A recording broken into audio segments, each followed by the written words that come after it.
Olen nähnyt maailmaa, viettänyt aikaa paikoissa, joissa emme vain asu, vaan olemme kotona. Ja silmät suurina olen seurannut ja nähnyt unelmien toteutumista, onnen hetkiä, elämää. Matkan varrella olen oppinut, että aina löytyy ihmisiä, jotka arvostelevat ja joskus jopa särkevät. Silloin on pysyttävä vahvana, viisaana ja ennen kaikkea ehjänä.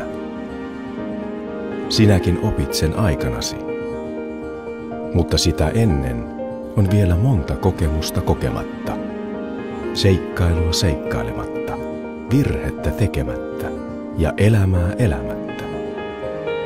Ja kun kasvat vähän isommaksi, sinäkin lähdet silmät suurina etsimään maailmaa.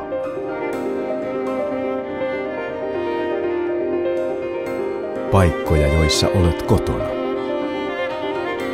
ja onnellinen. Ja niin se jatkuu. Tarina, joka kattaa koko elämän.